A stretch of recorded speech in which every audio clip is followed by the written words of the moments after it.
అవును, నేనే చంపాను. వాణ్ణి నేనే చంపాను. ఎందుకంటే పెళ్లి చేసుకుంటానని మాయ మాటలతో నా మానం దోచుకున్నాడు, నన్ను మోసం చేశాడు. పేదదాన్ని, న్యాయం జరిపించమని ఏ కోర్టును కోరుకోలేని దాన్ని.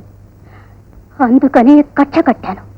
ఆడవాళ్ల బ్రతుకులతో ఆడుకునే ఆ పాపిస్తోడి ప్రాణం తీస్తే మరికొందరి ఆడవాళ్లకైనా అన్యాయం జరగకుండా ఉంటుందనుకున్నాను.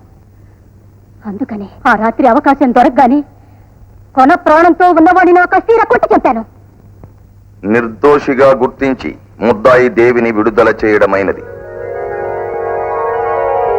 హత్య చేశానంటున్న గంగమ్మకు జరిగిన అన్యాయాన్ని దృష్టిలో పెట్టుకుని ఐపీసీ 304 సెక్షన్ ప్రకారం ఆమెకు 7 ఏళ్లు కఠిన కారాగార శిక్ష విధించడమైనది.